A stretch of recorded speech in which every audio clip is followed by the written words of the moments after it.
Europe 1, 23h, 1h, la libre antenne. Sana Blanger.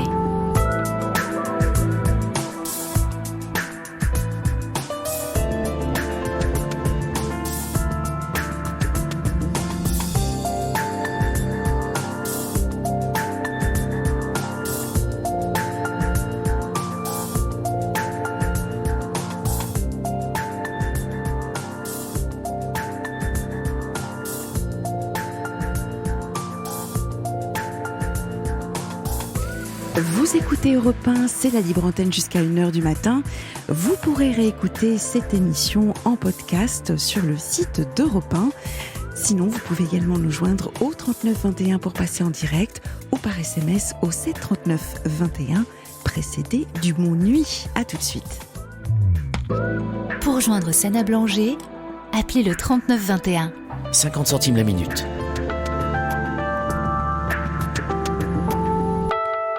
Nous continuons l'émission avec Gaël. Bonsoir Gaël. Bonsoir. Bienvenue à la libre antenne. Merci. Merci beaucoup. Qu'est-ce qui vous arrive Gaël ? Alors, je vais vous donner un petit peu de contexte, parce que je suis dans une situation qui est très difficile depuis plus de 10 ans maintenant, depuis 2011. En fait, j'ai eu une fille avec une personne, avec une jeune femme polonaise. Oui. Et donc ma fille est née en 2009. Et en 2011, elle est partie avec ma fille, donc Anaïs, Oui. Pour ce qui devait être des vacances. Et ce qui s'est avéré en fait être un kidnapping. Mais ça, je l'ai compris beaucoup plus tard. Moi, j'ai essayé de sauver mon couple à ce moment-là.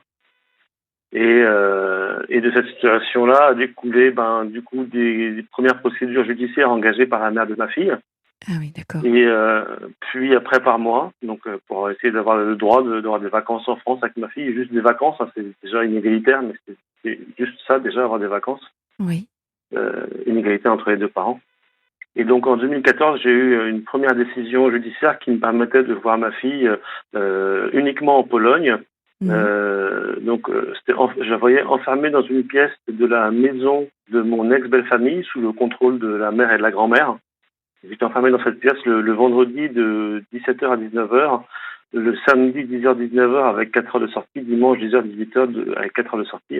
Et j'avais 21 jours en juillet où je voyais ma fille du 1er au 21 juillet enfermée dans la pièce toujours de 9h à 19h avec 4 heures de sortie.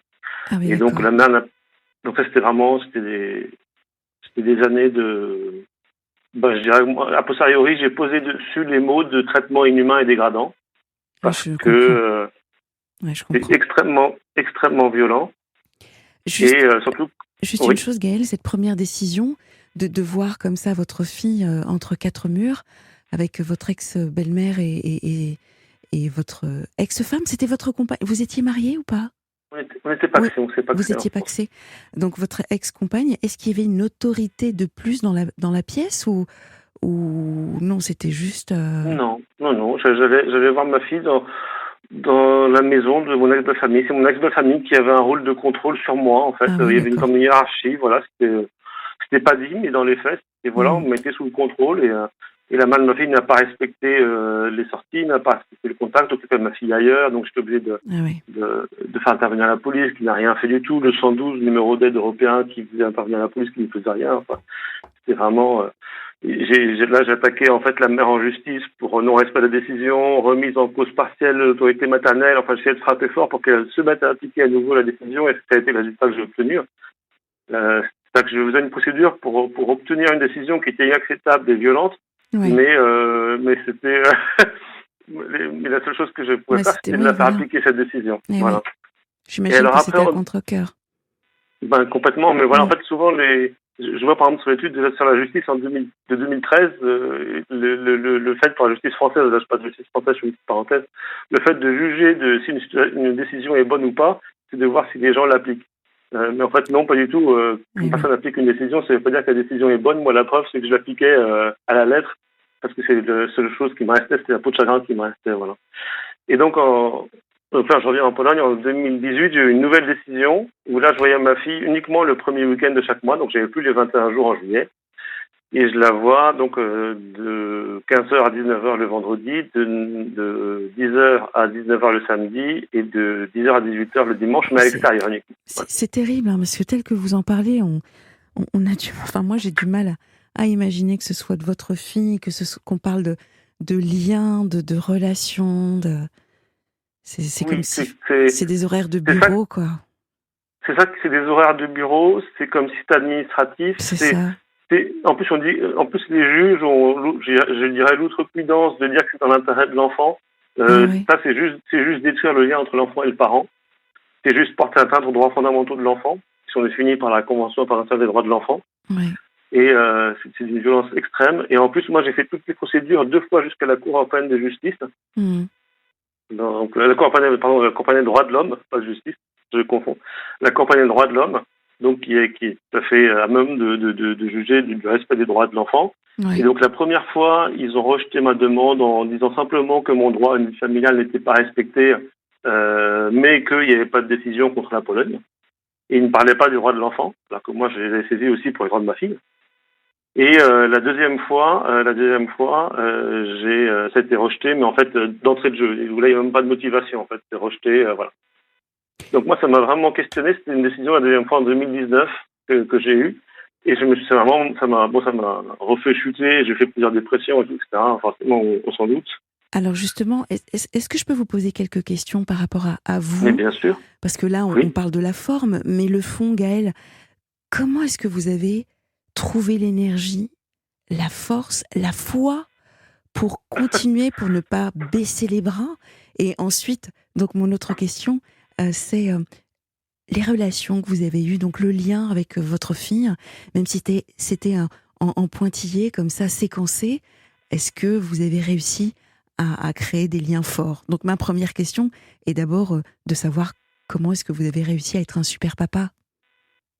Alors, je suis un papa, simplement, je ne sais pas si je suis super papa, mais papa simplement. Et comme beaucoup de parents, quoi, je pense.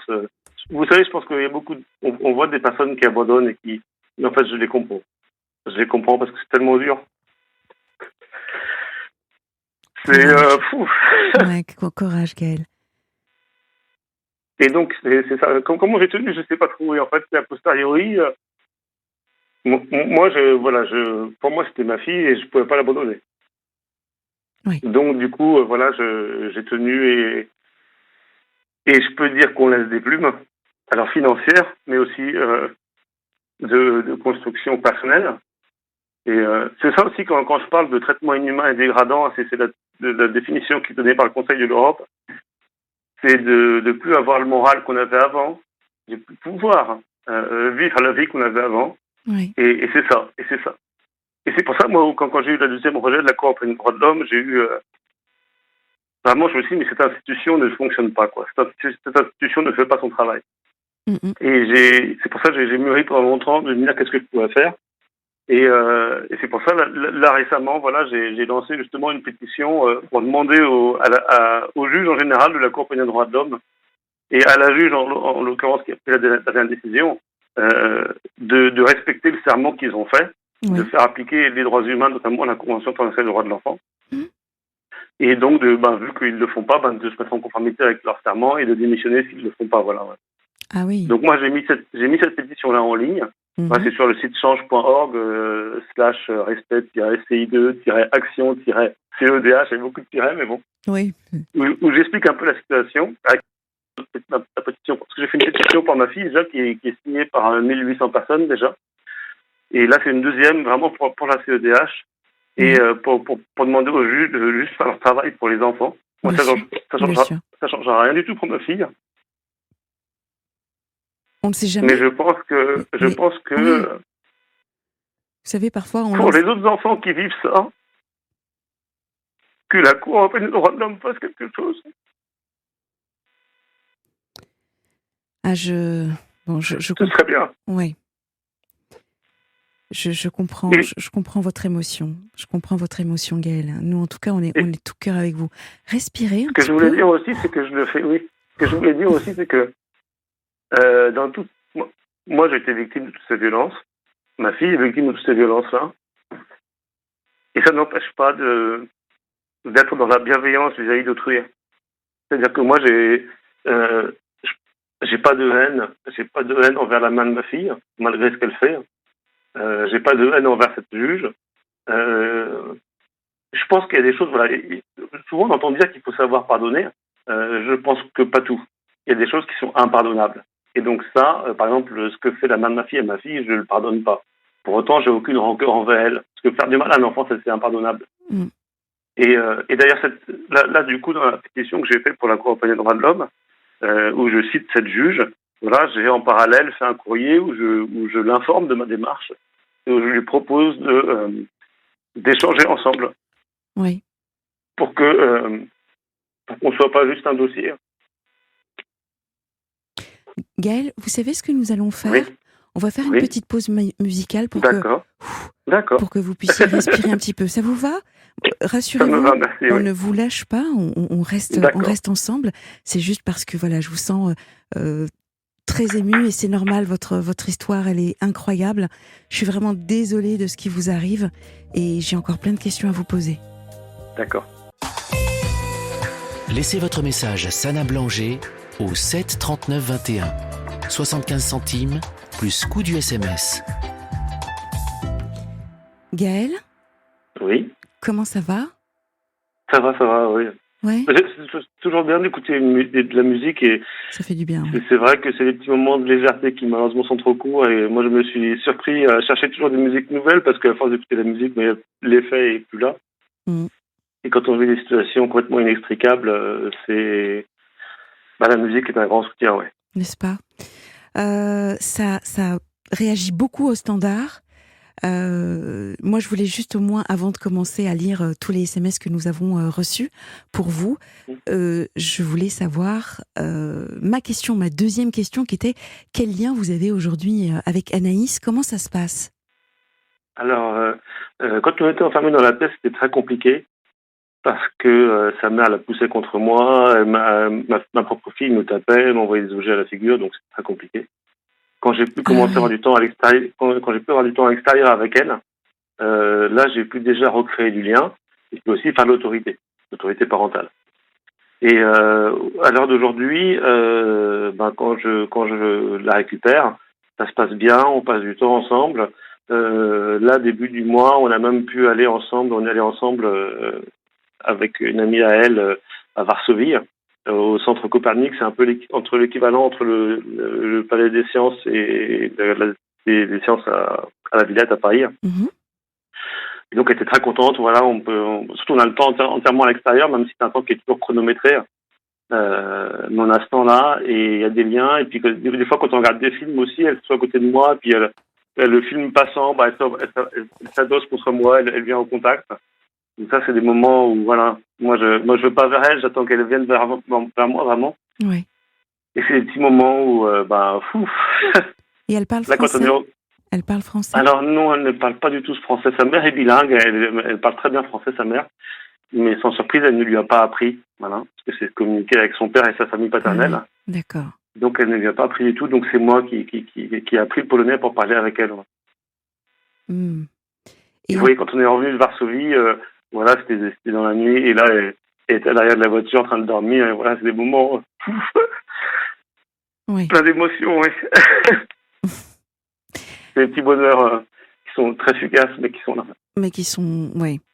Vous savez, quand je vous écoute, je pense à cette citation, ce dicton qui dit que ce qui ne nous tue pas nous rend plus forts. Ne lâchez pas. Alors c'est un SMS. Là, je vais vous lire des SMS. Donc le SMS de Nico 88 qui vous dit ne lâchez pas votre détermination à aimer votre fille, chère Gaëlle, de tout cœur avec vous. Merci beaucoup. Claude, j'embrasse très fort Gaël. Il est tellement gentil. C'est un bon papa courageux. Je suis de tout cœur avec lui dans son combat. Il peut me téléphoner, mais le soir. D'accord. Voilà. D'accord. Ça c'est Claude. Merci. D'accord. Alors ensuite, non signé vous demande comment aviez-vous rencontré la maman et était-ce une belle histoire? Alors comment j'ai rencontré la maman? Très simplement, c'était 59 rue de Rivoli, il y avait un squat d'artistes à l'époque Donc il y avait un bâtiment qui appartient à une grosse entreprise qui était inoccupée depuis des années. Et des gens l'ont squatté et ont fait des expositions, des sculptures, etc. Et donc il était ouvert au public et je l'ai visité le même jour que la future mère de ma fille en fait. Et je lui ai parlé et voilà comment ça a commencé. Et ça a commencé très vite. Le premier jour, on s'est promené dans tout Paris, on est allé au cinéma. Enfin, c'était une rencontre vraiment. Gaël, Et la deuxième partie de la question, je sais plus. c'était était-ce une belle histoire? Alors, était-ce une belle histoire Alors, d'une certaine manière, oui pour moi. Mais en fait, j'ai compris après que la mère de ma fille, en fait, j'ai posé moi ce diagnostic sur elle. Elle est atteinte de ce qu'on appelle une perversion comportementale. Les médias diraient pervers narcissique ou autre, quoi. Et du coup, pour elle, c'était juste du théâtre, quoi. C'était de la stratégie. J'ai compris après qu'en fait, il y a pas d'amour pour cette personne, voilà. De la même manière qu'elle n'a pas d'amour pour notre enfant, quoi. Donc, quand on aime un enfant, on lui fait pas ça. Ah, ça, Et c'est des tournures de personnalité qui font que tout est calcul, tout est voilà. Là, ma fille a 12 ans, donc elle est en train d'un petit peu de s'ouvrir au monde. Et quand je l'ai vue la dernière fois, début du mois, là, elle me donne un document à signer, donc tout en polonais. Et puis avec sa mère qui avait mis des petits post-it avec marqué signature lisible partout où je devais signer. Sous-entendu, j'allais faire une signature non lisible. Et en fait, quand je lui dis, je signe pas un document que je comprends pas, je le garde. Et quand j'ai regardé ce que c'était après, c'était une demande pour que ma fille puisse ne plus aller à l'école et suivre tous les cours à domicile. Donc en fait, la déscolariser complètement. C'est à chaque fois il y a une couche. C'est difficile de garder son calme quand on entend ça. Moi, sincèrement, je comprends pas. Je comprends pas le mode de fonctionnement, la justice parfois. Alors, voyez, malgré que j'ai tout le temps en tête cette phrase qui dit la justice n'est pas la vérité. La justice n'est pas la vérité. C'est un moyen pour moi de relativiser par rapport à toutes les injustices que j'entends. Et on se dit mais mince quoi. C'est pas possible. En fait, je pense que du point de vue de la justice, il y a plusieurs problèmes. Déjà, on dit beaucoup à nos juges qui sont les meilleurs, et ça, je pense en général, quelle que soit l'organisation, c'est pas une bonne idée. Il faut douter pour être meilleur. Et puis après, il y a aussi une vision très conservatrice des justices, très très conservatrice. C'est très 19e siècle finalement. Et en plus, moi, dans mon cas, pour la justice polonaise, j'ai été étranger en plus. Donc, voilà. Gaël, j'entends ce que vous nous dites. J'entends également beaucoup de dysfonctionnement. Enfin, il y a un dysfonctionnement incroyable. C'est que le côté pervers narcissique de la mère d'Anaïs que vous nous relatez, donc j'imagine que c'est basé sur une expertise. Malgré cela, dans l'intérêt de l'enfant, on la laisse avec sa maman. Vous faites votre maximum, vous prouvez que vous êtes présent et que vous battez, donc vous n'avez même pas le droit. Enfin, c'est ubuesque. C'est ubuesque. Alors, oui, déjà, il y a eu en tout... alors, il n'y a pas d'expertise qui disent clairement qu'elle est atteinte de perversion comportementale. Est-ce que vous pouvez la demander ? Est-ce que vous pouvez la demander ? Alors, des expertises... Alors, moi, maintenant, j'ai fait 2 procédures de A à Z, de la première instance jusqu'à la Cour européenne des droits de l'homme. Je l'ai fait 2 fois, en frais d'avocat, en traduction, parce qu'en plus, tous les documents sont en polonais. Ça fait des traducteurs pendant l'audience. Mais sinon, pour comprendre les documents, c'est à vous de payer la traduction. Donc, si vous avez plusieurs pages de documents, vous dépassez les 1 000 €, quoi. Donc, plus les billets d'avion, là, entre 2012 et aujourd'hui, c'est-à-dire en 10 ans, j'ai dépensé 110 000 €. Oui. Donc, des procédures, j'en fais plus. Ça sert à rien. La justice dysfonctionne tellement que on fait une procédure au début, soit ça marche pas. Mais si ça marche pas, c'est pas la peine. Au bout d'un moment, pour moi, c'est des maisons de la honte, c'est même pas des tribunaux, quoi. Voilà, c'est un point, voilà. Et jusqu'à la compagnie, moi j'espérais que la compagnie des droits de l'homme dise, voilà, mais là c'est pas normal, c'est pas, voilà. Oui. Et c'est pour ça que j'ai fait cette pétition que je viens de lancer, pour me dire, mais au moins que la compagnie des droits de l'homme, ils prennent conscience de ce qui se passe, de comment sont les justices, et de, voilà. Donc c'est dur de savoir comment changer ça. Ouais. Est-ce que vous l'avez signé, ce document ?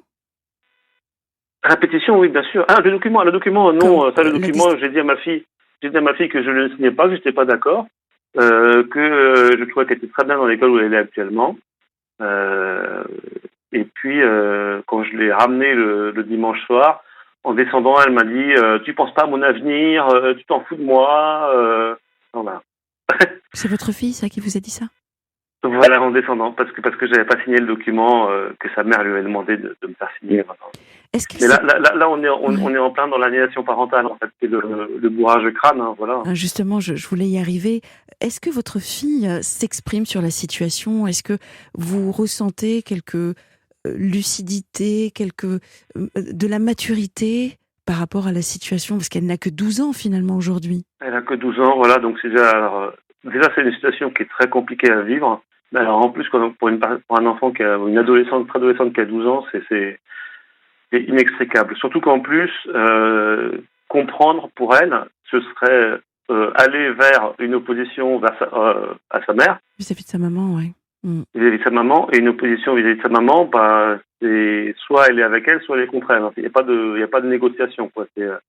Donc si ça clashait, ce serait elle perd le pays le seul pays qu'elle connaît, la seule langue qu'elle connaît, et voilà, partir avec moi, ce serait tout quitter. Donc elle est vraiment enfermée elle sort tous les jours, mais elle est enfermée dans une vraie prison mentale et quotidienne finalement. Elle peut pas s'opposer sans conséquence. Voilà. Donc c'est, je pense, assez compliqué. Et après, moi, quand j'essaye d'aborder certains sujets avec elle, tout de suite elle se ferme. Elle se ferme parce que je sais comment sont les discussions avec sa mère. Oui. Et c'est des discussions sans fin, avec toujours une mauvaise foi récurrente, avec la perte du réel, la perte des arguments réels, quoi. On perd pied avec la logique au bout d'un moment dans ces discussions-là. Donc comment une enfant de 12 ans peut faire face à ça, je pense que c'est pas possible. Moi, j'essaye d'être vraiment présent et de lui dire que je suis là. Et je lui ai dit une fois une chose simple. Je lui ai dit, tu sais, parce que je vise jamais sa mère quand je lui parle, mais je lui dis, je sais qu'il y a des gens qui disent du mal de moi, mais ce que disent les gens, c'est uniquement ce que disent les gens. Ce qui compte, c'est pas ce que disent les gens, c'est ce qu'ils font. Et moi, je suis là maintenant avec toi parce que je t'aime, et ça, personne ne peut dire le contraire. Hein, et ça. Est-ce que vous voyez en visio? Est-ce que, même si physiquement vous pouvez pas y aller, est-ce que néanmoins... Normalement, j'ai une visio par mois, mais elle n'est pas appliquée. Et là, en octobre, j'ai offert à ma fille un téléphone portable avec l'abonnement. Ouais.